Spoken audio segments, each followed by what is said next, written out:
نبی پاک صلی اللہ تعالیٰ علیہ وسلم کی نگاہ فیض سے جن لوگوں کی تربیت ہوئی اور پھر انہوں نے اپنے علم سے، اپنی حکمت سے، اپنی دانائی سے اور اپنی بے پناہ جرت اور بہادری سے دنیا میں بہترین نمونہ چھوڑا، ان میں سے ایک بڑا نام حضرت مولا علی شیر خدا کا ہے۔ بالعموم ہم یہ دیکھتے ہیں کہ جو لوگ بہت زیادہ بہادر ہوتے ہیں نا، میدانوں کے ہوتے ہیں، لڑنے، جہاد کرنے، جد و جہد کرنے کا مزاج رکھتے ہیں، ان کا علم سے شغف نہیں ہوتا، پڑھنا لکھنا، دانائی کی بات کرنا، حکمت کی بات کرنا ان کا کام نہیں ہوتا، وہ تو میدان کے لوگ ہیں۔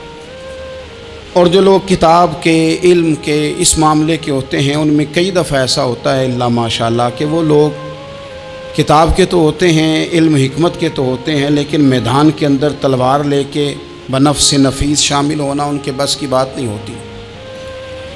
لیکن تاریخ میں حضرت مولا علی شیر خدا ایک عجیب فضیلت والی شخصیت ہیں کہ وہ اگر علم کی بات کریں تو ان سے زیادہ دانا کوئی نہیں، حکمت کی بات کریں تو ان سے زیادہ بہترین بات کرنے والا کوئی نہیں، ان کے پاس بیٹھا جائے تو انسان کی تربیت کرنے والا ان سے اچھا مربی نظر کوئی نہیں آتا۔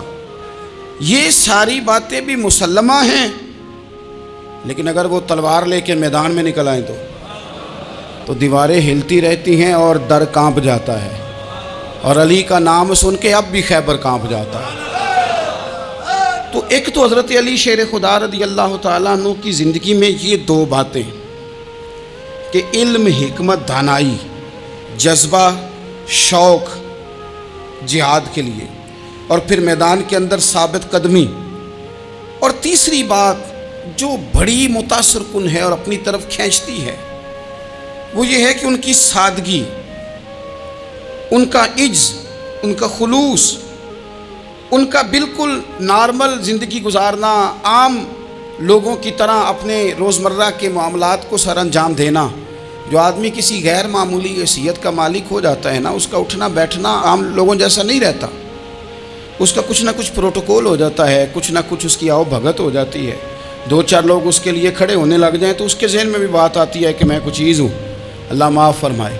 لیکن بالکل ایک سادہ زندگی، عام لوگوں کے لیے دستور عمل، یہ تین باتیں بڑی متاثر کن ہیں۔ آپ دیکھیے، سب سے پہلے تو ایک بات سمجھیں، اللہ تعالیٰ نے قرآن مجید میں فرمایا کہ ان الذین آمنوا وعملوا الصالحات سیجعل لهم الرحمن ودا، فرمایا بے شک وہ لوگ جو ایمان لائے اور جنہوں نے نیک اعمال کیے، رحمان لوگوں کے دلوں میں ان کی محبت پیدا فرما دے گا۔ حضرت عبداللہ ابن عباس رضی اللہ تعالیٰ عنہ فرمایا کرتے تھے اس آیت کا پہلا مصداق حضرت علی شیر خدا ہیں۔ کیوں؟ اس لیے کہ حضرت علی شیر خدا فرماتے ہیں، بخاری مسلم میں فرماتے ہیں، مجھے قسم ہے اس ذات کی جس نے زمین چیر کے دانہ پیدا کیا ہے، مجھ سے رحمت عالم صلی اللہ علیہ وسلم نے وعدہ فرمایا کہ علی یاد رکھنا تم سے صرف مومن ہی پیار کرے گا، اور جس سینے میں تمہارا بغض ہوگا وہ سینہ مومن کا نہیں منافق کا ہوگا۔ تم سے مومن پیار کریں گے، مومنوں کے دلوں میں کشش ہوگی تمہارے لیے، ان کے سینے کشادہ ہوں گے تمہارے حق میں۔ حضرت مولا علی شیر خدا کی محبت، ان کا نام آئے تو دل ٹھنڈا ہو جائے، آنکھوں میں روشنی آئے، چہرہ روشن ہو جائے، تو معنی یہ ہے کہ ایمان مضبوط ہے دل میں۔ اور اگر بندہ کمزور ہونے لگ جائے، اگر اس کی کیفیات کوئی اور رنگ پیش کریں، تو معنی یہ ہے کہ ایمان سینے میں مضبوط نہیں ہے۔ حضرت علی شیر خدا سے حضور کا جو قربت کا تعلق دیکھیں، کچھ لوگ ایسے ہوتے ہیں کہ جن سے قربت ہوتی ہے، آپ نے کبھی دیکھا ہے ہر بندے سے مل کے بندہ رو نہیں سکتا، ہر بندے کو دیکھ کے رونا آتا نہیں، لیکن کچھ لوگوں سے روح ملتی ہے نا کسی کی، تو ویسے کبھی وہ بندے مل جائیں نا، دل کرتا ہے تینوں سامنے بٹھا لاں تے درد پرانے چھیڑاں۔ کچھ لوگ ایسے ہوتے ہیں جن کے ساتھ حضور تشریف فرما ہیں، حضرت علی شیر خدا کہیں گئے ہوئے ہیں تو محبوب کیا فرماتے ہیں؟ فرماتے ہیں اللہ اس وقت تک میرے پاس حضرت اسرائیل کو نہ بھیجنا جب تک میں علی سے ملاقات نہ کر لوں۔ دعائیں ہو رہی ہیں کہ میری جب تک ملاقات نہ ہو جائے، میرا جانے کا وقت نہ آئے، مشکات میں حدیث موجود ہے۔ تو سرور کائنات علیہ السلام کا جو ان کے ساتھ قربت ہے، حضور کا جو ان سے پیار ہے، حضور نے ہر مہاجر کو ایک انصاری کا بھائی بنایا، انصار کے اندر حضور نے بھائی چارہ قائم فرمایا، اور یہ تاریخ کا وہ والا بھائی چارہ ہے جس کی نہ اس سے پہلے کوئی مثال ہے، نہ قیامت تک دوبارہ کوئی مثال دی جا سکتی ہے۔ بھائی جب سگے بھائی جب شادی شدہ ہو جاتے ہیں نا تو ان کی اپنی اپنی جیبیں ہو جاتی ہیں، اپنی اپنی گفتگو ہو جاتی ہے۔ 6 ماہ کے بچے کے بارے میں بھی وہ کہنے لگ جاتے ہیں میں نے بچوں کا بھی تو کچھ بنانا ہے نا۔ انہیں بالکل اب وہ چیزیں نظر آنی بند ہو جاتی ہیں جس میں والدین اور بہن بھائی شامل ہوتے ہیں۔ وہ کہتے ہیں میرے بھی تو بچے ہیں۔ لیکن یہ بھائی چارہ مہاجرین اور انصار کا اتنا زبردست اور معنی خیز ہے، حضور نے بھائی چارہ قائم فرمایا۔ سگے بھائیوں کو وراثت دینا مشکل ہوتا ہے، بڑا کہہ رہا ہوتا ہے کمائی تو میں نے کی تھی، چھوٹا کہہ رہا ہوتا ہے کہ باہر تو پہلے میں گیا تھا، جھگڑے۔ لیکن یہ تاریخ اسلامی کا وہ بھائی چارہ ہے کہ جن میں برادری، قبیلہ، رنگ، نسل، علاقہ ایک نہیں، پر ہزاروں قومیں وجود میں آئیں دہر میں خشک و تر کے رشتے سے۔ ہم نے بنیاد دوستی رکھی یاد خیر البشر کے رشتے سے۔ اور اقبال نے جن انداز میں اس مضمون کو بیان کیا ہے وہ انداز ہی نرالا ہے۔ اقبال فرماتے ہیں خاص ہے ترکیب میں قوم رسول ہاشمی، بننے میں کوئی خاص، ان کی ترکیب ہی کوئی خاص ہے۔ حضور نے بھائی بھائی بنا دیا۔ اب بھائی جن کو دینی اسلامی مذہبی بھائی بنایا ہے وہ دوسرے بھائی کے بارے میں کیا ذہن رکھتا ہے؟ وہ کہتا ہے کہ میرے بھائی میرا کاروبار بھی آدھا تیرا، جائیداد بھی آدھی تیری، چونکہ تو میرا بھائی ہے تو تو رسی لے کے پیمائش کر لے، میں اپنا گھر بھی بانٹ کے آدھا تجھے دینا چاہتا ہوں۔ جب اس قدر زیادہ لوگوں کی نظریاتی پختگی ہوئی اور لوگ اس قدر زیادہ مزاج رکھنے لگے تو پھر ایک خاص قربت کا ماحول وہاں نظر آیا۔ پھر وہ جو مہاجر بن کے آئے تھے اور بہت زیادہ جن لوگوں نے جہاد کیا تھا، جد و جہد کی تھی، گھر بار چھوڑے تھے، پھر ان لوگوں کو زیادہ دشواری نہیں ہوئی، زیادہ آزمائش نہیں ہوئی دل لگانے میں اور مدینے میں رہنے میں۔ بڑی آسانی سے وہ لوگ وہاں رہنے لگے اور بڑی جلدی ان کا مدینے سے اور اہل مدینہ سے پیار بڑھ گیا۔ تو میرے عزیز بھائیوں، حضور نے ہر انصاری اور مہاجر کو ایک دوسرے کا بھائی بنا دیا، سب کو بنا دیا۔ حضرت علی رہ گئے، اب یہ تو دونوں مہاجر ہیں، حضور بھی مکہ شریف سے آئے ہیں، حضرت علی بھی، بظاہر تو دونوں مہاجر ہیں، اگرچہ ساری زمین کے مالک رسول پاک ہیں، سب کو بھائی بھائی بنا دیا۔ تو اب ہر بندے کو بھائی مل رہا ہے اور بھائی بڑے پیارے ہوتے ہیں۔ میں کئی دفعہ کہتا ہوں کہ بھائی بڑے پیارے ہوتے ہیں، کچھ قدورتیں دنیاوی طور پر معاذ اللہ دلوں میں آ جاتی ہیں، لیکن بھائی کا درد جو بھائی محسوس کر سکتا ہے وہ بھی دوسرے کو محسوس نہیں ہوتا۔ تو حضرت علی جب کسی کے بھائی نہیں بنائے گئے تو رو ہی پڑے، اتنے دلیر بندے تھے، پر بھائی کی ضرورت بندہ اتنی محسوس کرتا ہے، اس کو بھائی سے لگاؤ اتنا زیادہ ہوتا ہے کہ مولا علی رو پڑے، مشکات میں موجود روئے۔ حضور نے فرمایا کیوں روتے ہو؟ عرض کی حضور آپ نے سب کو ایک دوسرے کا بھائی بنایا ہے، میں رہ ہی گیا ہوں، مجھے کسی کا بھائی نہیں بنایا۔ اب وہ آنسوؤں میں لپٹی ہوئی وہ بات حضرت علی نے عرض کی تو محبوب نے فرمایا علی انت اخی فی الدنیا والآخرہ، فرمایا علی تو میرا بھائی ہے اور نرا دنیا میں نہیں، تو دنیا اور آخرت میں میرا بھائی ہے، تو میرا بھائی ہے دنیا میں بھی اور آخرت میں۔ تو حضرت مولا علی شیر خدا کرم اللہ تعالی وجہہ الکریم کے جو فضائل ہیں، جو ان کے خصائص ہیں، ان کی جو فضیلت کی باتیں، میں نے جیسے کہا کہ انہیں بڑی زیادہ دلچسپی تھی میدان جہاد سے، شوق شہادت ان کا دیدنی تھا۔ ایک موقع پر نبی پاک صلی اللہ تعالیٰ علیہ وسلم نے ارادہ فرمایا کہ حضرت علی کو اپنا نائب بنا کے مدینہ منورہ میں چھوڑ کے جایا جائے۔ محبوب کریم علیہ السلام جب بھی تشریف لے جاتے تھے تو کسی ایک کو نائب بنا کر مدینہ منورہ میں چھوڑ جاتے۔ حضرت عبداللہ ابن مختوم رضی اللہ تعالیٰ عنہ کو بھی ایک دفعہ حضور چھوڑ کے گئے، تو ایک جنگ کے موقع پر محبوب نے حضرت علی شیر خدا سے کہا کہ آپ کو میں اپنا نائب بنا کے یہاں چھوڑ کے جاتا ہوں۔ یہاں لوگ جان چھڑاتے ہیں، کام کا جب وقت آتا ہے، میدان میں نکلنے کا وقت آتا ہے تو جان چھڑاتے ہیں، اور وہ کہتے ہیں کہ باقی سارے کام لے لو، جب وقت مشکل آئے تو پھر ہمیں کام نہ بتاؤ۔ اب مشکل وقت ہے، جہاد میں جانا ہے۔ حضرت مولا علی شیر خدا کرم اللہ تعالی وجہہ الکریم کو حضور نے فرمایا کہ اس دفعہ میرا ارادہ بنا ہے کہ تمہیں چھوڑ کے جاؤں۔ تو حضرت علی کو چھوڑ کے جایا جا رہا ہے، ان کو مدینے میں رہنا ہے، میدان میں نہیں جانا۔ عام آدمی کتنا پسند کرتا ہے کہ میں آرام سے رہوں گا، لیکن حضرت علی کو اتنا شوق تھا میدان جہاد کا، اتنی تڑپ تھی ان کے دل کے اندر کہ عرض کرنے لگے یا رسول اللہ صلی اللہ تعالیٰ علیہ وسلم، رو پڑے، کہنے لگے حضور ساری دنیا میدان میں جہاد کرے گی اور میں یہاں عورتوں اور بچوں کے پاس رہوں گا، میں یہاں عورتوں اور بچوں کے بیچ وقت گزاروں، حضور مجھے لے کے جائیں۔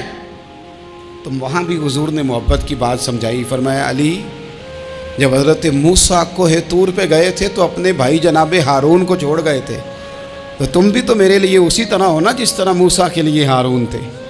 لیکن فرمایا یہ یاد رکھنا میرے بعد نبی کوئی نہیں، حضرت موسیٰ بھی نبی ہیں اور جناب ہارون بھی نبی ہیں علیہم السلام، لیکن وہ انہیں چھوڑ کے گئے تھے، میں تمہیں چھوڑ کے جا رہا ہوں۔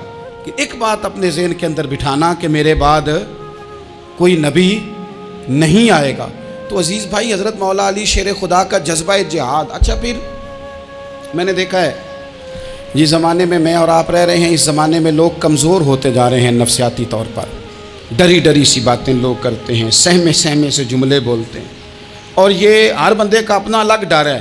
دانشوروں نے لکھا ہے کہ غریب آدمی کا ڈر تھوڑا ہوتا ہے اور جو اونچے عہدے پہ چلا جائے اس کا ڈر، یعنی زیادہ ہاتھ اپوزیشن کے نہیں بندے ہوتے، حکومت کے بندے ہوئے ہوتے ہیں۔ لوگوں کو ساتھ لے کے اپوزیشن نے نہیں چلنا ہوتا، حکومت نے چلنا ہوتا ہے۔ تو حکومت میں جب لوگ ہوتے ہیں تو ان کے اندر کمزوری آ جاتی ہے، جب آپ بڑے عہدے پہ چلے جاتے ہیں تو آپ کی مجبوریاں بھی بڑی ہو جاتی، ہر آدمی کہیں نہ کہیں کمزور پڑتا ہے۔ اور ہمارے ہاں تو لوگ ذرا بیمار ہو گئے تو گئے، اور آج کل جو سب سے بڑا مسئلہ ہے وہ یہ ہے کہ لوگ کیا کہیں گے، اور لوگوں نے بڑے بڑے لوگوں کو پاگل کر دیا ہے، بڑے بڑے لوگوں کو۔ ہمارے علماء نے ایک بات لکھی ہے کہ ایک دفعہ نا ایک استاد صاحب سبق پڑھانے کے لیے آئے تو طالب علموں نے ارادہ کیا کہ آج استاد جی کو بیمار کرنا ہے۔ یہ جو آپ کے مشیر ہوتے ہیں نا ارد گرد، ان کی پڑتال بھی بڑی ضروری ہوتی ہے کہ یہ خبر کون سی لے کے آ رہے ہیں اور یہ کس طرح سے گائیڈ کر رہے ہیں۔ ہمیں تنقید کرنے والا بندہ اچھا تو نہیں لگتا، لیکن تنقید کرنے والے جو ہوتے ہیں وہ ہمیں نکھارتے ہیں، وہ ہماری کمزوریاں جو ہمارے اپنے نہیں نکال سکتے وہ نکال کے ہمیں بتاتے ہیں کہ تم یہاں کمزوری کر رہے، اس کا نفع ہوتا ہے۔ طالب علموں نے ارادہ کیا ایک دفعہ، یہ ہم جو اتنی زیادہ توجہ کرتے ہیں نا لوگوں کی باتوں پہ، لوگ کیا کہیں گے، میں کئی دفعہ دوستوں سے عرض کرتا ہوں زیادہ وضاحتیں نہ دیا کریں، زیادہ وضاحتیں دینے سے بھی بندہ کمزور ہو جاتا ہے۔ ہر وقت کا انداز وضاحتوں کا اور ہر وقت دفاعی محاذ پہ نہیں کھڑے رہنا چاہیے۔ وہ ارادہ کر لیا لوگوں نے، طالب علموں نے، کہ استاد جی کو بیمار کرنا ہے، تو استاد صاحب چنگے بھلے اچھے بھلے صحت مند آئے، کلاس میں داخل ہوئے تو پہلا شاگرد کہتا ہے استاد جی خیر ہے، آنکھیں بڑی سرخ ہیں۔ میں چل دوڑ جا بیوقوف آدمی، میں بالکل ٹھیک ہوں، چل کلاس میں بیٹھ چل۔ تھوڑا سا آگے گئے تو دوسرا شاگرد، انہوں نے اب 10-15 نے ارادہ کیا ہوا تھا، دوسرا کہنے لگا خیریت ہے، بڑے کمزور کمزور لگ رہے ہیں۔ اس نے کہا میں بالکل ٹھیک ہوں، کمزور کا چل دوڑ جا اپنا کام کر۔ وہ تیسرے کے پاس گئے تو کہنے لگا استاد صاحب خیر ہے، آپ کے تو مجھے ہاتھ بھی کانپتے دکھائی دے رہے ہیں۔ اس نے کہا اچھا واقعی۔ اب چوتھے نے بھی یہی بات کی، پانچویں نے یہی بات کی، تو آدھا گھنٹہ گزرا تو استاد جی کو سچ مچ بخار چڑھ گیا، تو چھٹی پہ چلے گئے۔ کیوں؟ باتوں پہ توجہ ہے نا، لوگوں کے سامنے ہم لوگوں کی باتوں کے مطابق اپنے معاملات کو ترتیب دیتے ہیں نا۔ کچھ لوگ سوشل میڈیا دیکھ کے نظریہ قائم کرتے ہیں، کچھ ہوا دیکھ کے نظریہ قائم کرتے ہیں۔ وہ قائد اعظم محمد علی جناح کی ایک بات نہیں بھولتی کہ انہوں نے کہا تھا، ہندو لیڈر جو تھا جس کو لوگ گاندھی کہتے تھے، اس سے کہا تھا تیری اور میری سیاست میں فرق ہے، تو لوگوں کا رجحان دیکھ کے فیصلہ کرتا ہے، اور میں، قائد اعظم کہنے لگے، میں فیصلہ کر کے لوگوں کا رجحان ادھر کر دیا کرتا ہوں۔ یہ کمال ہوتا ہے کسی شخص کا کہ اس کا اپنا نظریہ غالب آئے، بجائے اس کے کہ وہ دیکھے آج کل لوگ کیا کہہ رہے ہیں تو لہذا میں اس طرح کا ڈھل جاؤں۔ لوگ تو ایک وقت کے لیے کچھ کہتے ہیں، پھر اگلے 4 گھنٹوں میں کچھ اور کہتے ہیں۔ حضرت مولا علی کے مزاج میں استقامت ہے، اور جو لوگ جو بہت زیادہ پراپوگنڈا کرتے ہیں اور بہت زیادہ کسی کے بارے میں بات کرتے ہیں، ان کا وہ مزاج نہیں، ان کی وہ طبیعت نہیں، وہ اپنے حساب سے فیصلہ کرتے۔ ایک شخص تھا عمر بن عبد ود، 90 سال کا بوڑھا، لیکن جب تلوار لے کے میدان میں آتا تھا تو 1000 آدمی کے مقابلے میں لڑتا تھا، اور لوگ جگہ جگہ یہ کہتے تھے تو اس طرح ہے جس طرح عمر بن عبد ود لوگوں کو ڈراتا ہے، تو اس طرح ہو گیا۔ یہ اس کے ارد گرد کے لوگ اس کی مثالیں دیتے تھے۔ جنگ خندق جب ہو رہی تھی تو یہ مقابلے میں آ گیا، تو حضرت علی المرتضیٰ شیر خدا کرم اللہ تعالی وجہ الکریم بھی تشریف فرما تھے۔ اب پورے عرب کے اندر اس کے بارے میں یہ کہا جاتا تھا کہ اس سے نہ لڑو، وہ تو خونخوار ہے، وہ تو درندہ ہے، وہ تو جنگلی شیر کی طرح آتا ہے، وہ تو کاٹ کھانے کو دوڑتا ہے، اس سے کون لڑے۔ ایک خیال تھا اور وہ پراپوگنڈا بعض اوقات اتنا زیادہ کسی کے بارے میں ہوتا ہے کہ ذہن میں بچے لوگ آتے ہیں نا بچہ دم کرانے کے لیے تو کہتے ہیں پیر صاحب بڑا ضدی ہے، کسی کی بات نہیں مانتا، باقی بچے ٹھیک تھے، یہ تو بڑا ہی نالائق نکل آیا ہے۔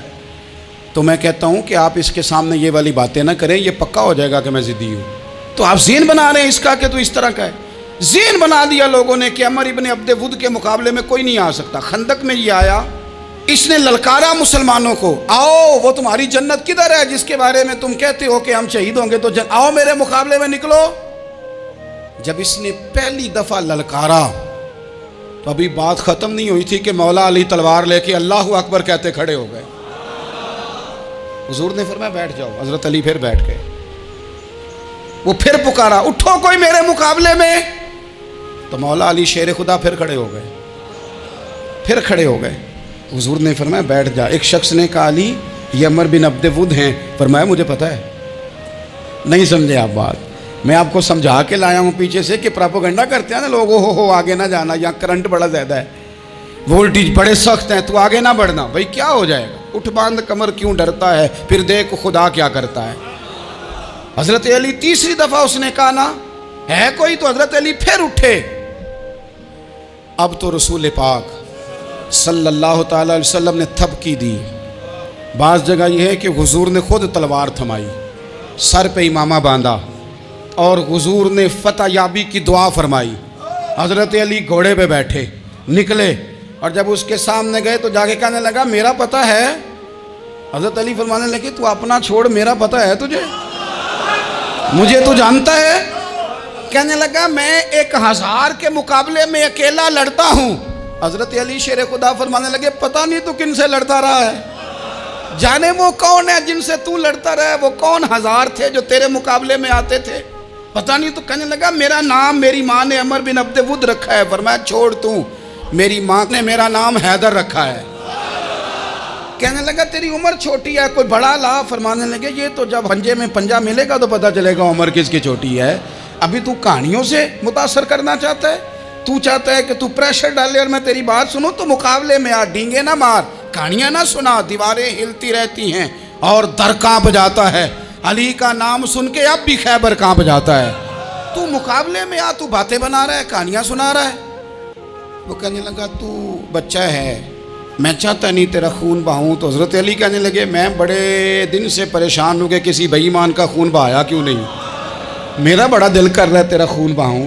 اس نے بڑی زوردار ضرب لگائی، غصے میں اتنا پاگل ہوا، کیونکہ اس کے بارے میں معروف تھا کہ وحشی مزاج آدمی، اتنا سخت پاگل ہوا غصے میں، اس نے اپنے گھوڑے کے پیر کاٹ ڈالے، پہلے تلوار گھوڑے کو دے ماری، اس کو کاٹ کے دوڑا۔ یہ کیوں کرتے تھے لوگ، عرب کے لوگ اس وقت یہ کام کرتے تھے کہ ہم نے گھوڑا ہی مار ڈالا ہے تاکہ ہم بھاگ نہ سکیں، کہتے ہیں نا کشتیاں جلا دی ہیں کہ اب واپس جانے کا رستہ ہی بند ہو جائے، گھوڑے کے پیر کاٹ ڈالے کہ بھاگنا نہیں۔ اور بڑی زور سے اس نے ضرب لگائی حضرت علی پر۔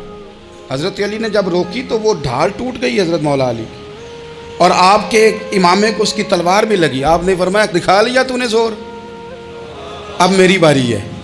حضرت مولا علی شیر خدا کا قد بظاہر چھوٹا تھا، صحابہ کہتے ہیں ہم دور سے دیکھ رہے تھے، اللہ اکبر کہہ کے تھوڑا سا زمین سے وہ اٹھے، تھوڑا سا اٹھے، اور پھر دوبارہ نہیں انہیں تلوار چلانی پڑی، ایک ہی ضرب لگائی اور اس کے 2 ٹکڑے کر کے اسے زمین پہ پھینک دیا۔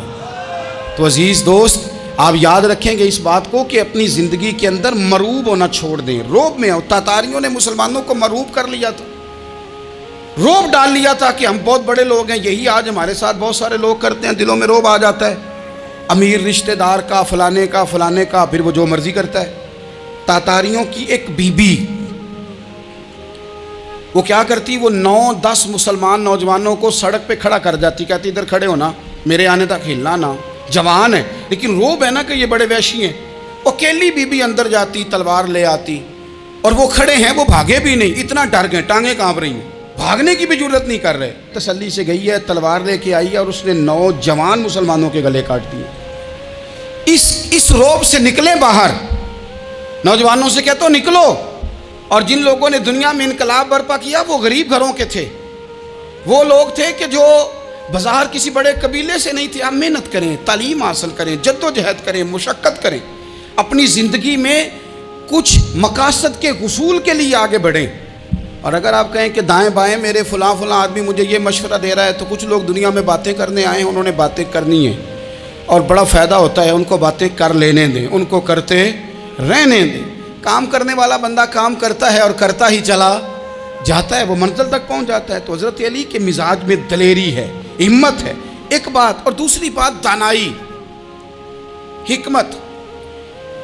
یہ جو ہمارے فیصلے ہیں نا جذباتی، اور جناب آج فلانے نے یہ کہہ دیا تو میرا پروگرام یہ بن گیا، تو پھر کل کسی نے اور کچھ کہہ دیا تو میرا پلان اور بن گیا. میں سب سے زیادہ ان لوگوں کے حق میں پریشان ہوتا ہوں جو سویرے کچھ اور کہتے ہیں، دوپہر کو کچھ اور کہتے ہیں، شام کو کچھ اور کہتے ہیں. بھئی آپ کا کوئی نظریہ ہونا چاہیے، کوئی ویژن ہونا چاہیے زندگی میں، آپ کے اندر کوئی حکمت اور دانائی ہونی چاہیے. اس کے لیے کیا کرنے کی ضرورت ہوتی ہے؟ اس کے لیے ضرورت ہوتی ہے کہ آپ کا ذہن ایک طرف ہو. میرے اسا فرمایا کرتے تھے زندگی میں ایک کام کر لو پر صحیح کر کے کر لو. ہم نے تو سارے کام کرنے ہیں. آج کل ہر بندہ صحافی ہے، ہر بندہ تجزیہ نگار ہے، ہر بندہ سیاستدان ہے، ہر بندہ ہی مفتی ہے، ہر بندہ ہی جناب واعظ ہے، ہر بندے کے پاس ہی کچھ مسئلے. اس کا نقصان یہ ہے کہ کسی کے پاس بھی کچھ نہیں. وہ کسی درویش نے کہا تھا کہ جب سب لیڈر ہوں تو سمجھو کوئی لیڈر نہیں، کیونکہ سارے جو لیڈر ہو گئے. میرے عزیز ایک طرف ذہن کو رکھیں اور اپنے اس کام میں کمال پیدا کریں. حضرت مولا علی شیر خدا کو اللہ نے حکمت دی تھی. نبی پاک صلی اللہ تعالیٰ علیہ وسلم کے صحابی حضرت عبداللہ ابن مسعود رضی اللہ تعالیٰ عنہ فرماتے ہیں، امام ابو نعیم نے لکھا ہے کہ حضرت عبداللہ ابن مسعود فرماتے ہیں نبی پاک صلی اللہ علیہ وسلم نے فرمایا اگر حکمت کے 10 حصے کیے جائیں نا، دانائی کے 10 حصے کیے جائیں، تو اس میں سے 9 حصے اللہ تعالیٰ نے حضرت علی کو عطا فرمائے ہیں، اور ایک حصہ باقی لوگوں کو ملا ہے. دانا تھے، معاملہ فہم تھے. کچھ بندے بڑے منافق قسم کے تھے، تو حضرت علی اذان ہو گئی تو وہ حضرت مولا علی شیر خدا کے پاس آ گئے. اذان ہو گئی، حضرت علی نے جماعت کرانی. ان کا خیال تھا کہ آج ہم نے جماعت لیٹ کرانی ہے کسی طریقے سے. ہم چونکہ زیادہ باتیں، میں دوستوں سے کہتا ہوں بہت زیادہ خبریں نہ دیکھا کرو، بہت زیادہ بھی چیزیں نہ سنا کرو. آپ تو میرے بھائی موبائل کے اندر چلے جائیں گے، باہر کی دنیا تو اور ہے. تو تھوڑا باہر بھی نکلیں تصویروں سے، تھوڑا باہر بھی آئیں، دیگر معاملات بھی دیکھیں. ہمیں بڑے بڑے اچھے لوگ زندگی میں مل جائیں گے، لیکن ہم ان کے قریب نہیں جاتے. ہم دیکھتے نہیں کہ اصل بات کیا ہے، سنی سنائی چیزوں پر زیادہ گمان کرتے ہیں. اب حضرت علی چونکہ بڑے دانا تھے، مسلح پہ بڑھ رہے ہیں، جماعت کھڑی کرنی، اللہ اکبر کہہ رہے ہیں. بندوں کا خیال تھا نماز لیٹ کرانی ہے. نے فٹافٹ حضرت علی سے کہا کہ حضور ذرا وہ جانور تو بتائیے گا کتنے ہیں جو انڈے دیتے ہیں، اور ذرا وہ بھی بتائیے گا جو بچے دیتے ہیں. یہ ذرا اب کتنے کو بندہ جانور گنے، آہستہ آہستہ بندہ شمار کرے. ہو بکری جو ہے وہ بچہ دیتی ہے، مرغی انڈا دیتی ہے، اور گائے جو ہے وہ بچہ دیتی ہے، اور بطخ جو ہے وہ انڈا دیتی ہے. بندہ تو یہ گننے لگ جائے. تو حضرت علی شیر خدا یہاں ہاتھ ہیں، فرمانے لگے گھر جا کے گن لینا. موٹی سی بات بتاتا ہوں، جن جانوروں کے کان باہر ہوتے ہیں وہ بچے دیتے ہیں، جن کے اندر ہوتے ہیں وہ انڈے دیتے ہیں. اللہ اکبر. نماز کی نیت مان لی، تم گننا گھر جا کے. موٹی سی بات بتا دیتا ہوں. وہ صاحب کہتے ہیں میں حضرت علی رضی اللہ تعالیٰ عنہ کو الجھانے آیا تھا، میں خود بڑا الجھ گیا. یہ کیا ماجرا ہے، کیا معمہ ہے کہ 2 فکروں میں انہوں نے بات کو سمیٹا اور کمال کر دی. کہنے لگے گھر جا کے گننا، یہاں ٹائم نہیں، نماز کا وقت ہے. بس جن کے کان اندر ہے نا وہ انڈے دیتے ہیں، اور جن کے باہر ہیں وہ جا کے حساب کرنا. آپ ڈھونڈ لیں، تلاش کر لیں، چلے جائیں ماہرین کے پاس، پر شیر خدا شعر ہی ہیں. حضرت مولا علی کے جملوں میں کمال ہے، ان کی دانائی، ان کا تدبر، ان کی حکمت، ان کا فہم، ان کی فراست، ان کا کمال. ایک شخص بڑی دور سے آیا، اس نے کہا حضور مجھے نا لمبی باتیں یاد نہیں رہتی، 2 باتیں بس بتا دیں میں عمل کروں تو زندگی بن جائے، 2 باتیں. تو حضرت علی فرمانے لگے لمبی امیدیں نہ لگانا، لمبی امیدیں نہ لگانا، موت کا پتہ نہیں کب آ جائے.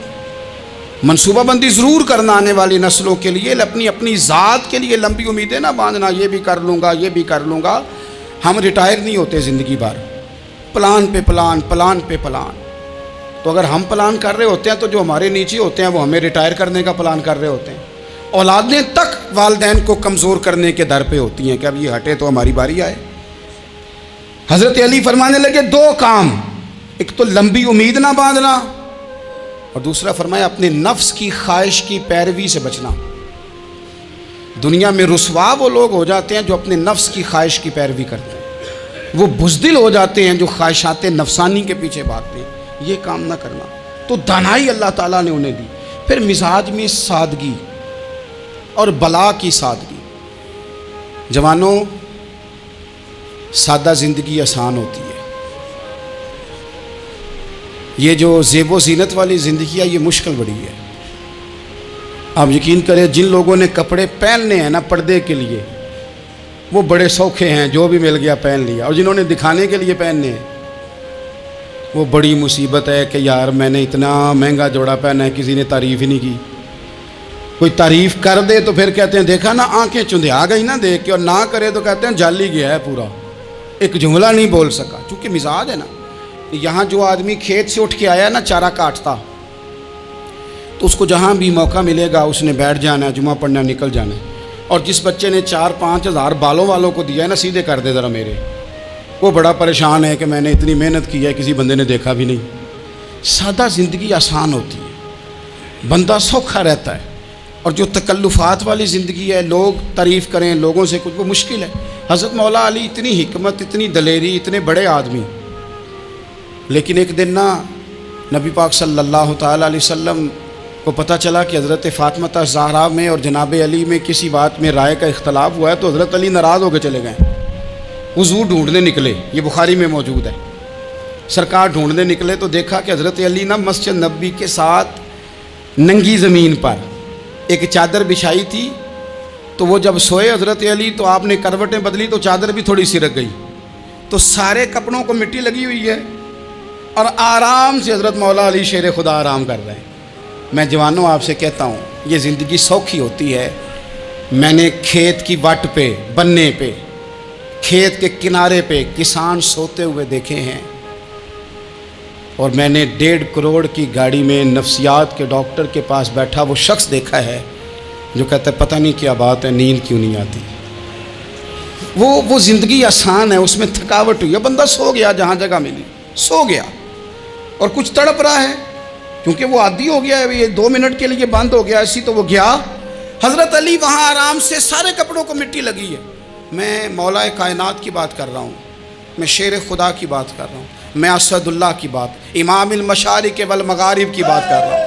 حضرت مولا علی اور زمین پہ، سنگیو زمین پہ آرام سے سو رہے ہیں۔ میرے محبوب گئے اور جا کے فرمایا یا ابو تراب، او مٹی والے اٹھ جا، کپڑوں کو مٹی لگی تھی نا، مٹی والے اٹھ جا۔ لفظ کیا، یا ابا تراب، او مٹی والے۔ حضرت علی کو ساری حیات ظاہرہ جس نے بھی ابو تراب کہا جناب علی بڑے ہی راضی ہوئے، خوش ہوتے تھے، فرماتے تھے یہ مجھے کہو، یہ میرے نبی نے مجھے کہا ہے۔ اور مٹی والے اٹھ جا، آپ کی زندگی کی جو سادگی ہے۔ میں آپ سے عرض کروں ہمارے تکلفات ہمارے اپنوں کو بڑا پریشان کرتے ہیں۔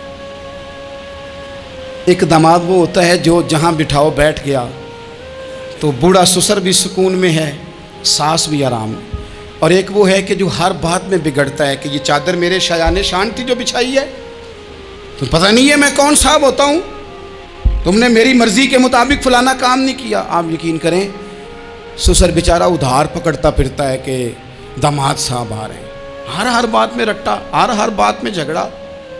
میرے پاس سنگی دور دراز سے آتے ہیں تو میں دیکھتا ہوں کہ اپنا لہجہ ہے، تو کچھ لوگ اتنے میٹھے، اتنے پیار والے آتے ہیں کہ یوں محسوس ہوتا ہے کہ جیسے ان کے لیے آپ کو کوئی تکلف کرنے کی ضرورت نہیں، اور کچھ ایسے ہیں کہ آپ کو سراہنے کھڑے ہونا پڑتا ہے کہ جناب کی چائے جلدی لے آئیں۔ مزاج نازنی پہ بعض چیزیں گراں گزرتی ہیں۔ تو بھائی جب آپ سادہ اور آسان ہو جاتے ہیں تو آپ دوسروں کے لیے بھی دشواری کم پیدا کرتے ہیں۔ حضرت علی شیر خدا کہتے ہیں بھوک لگ گئی تھی،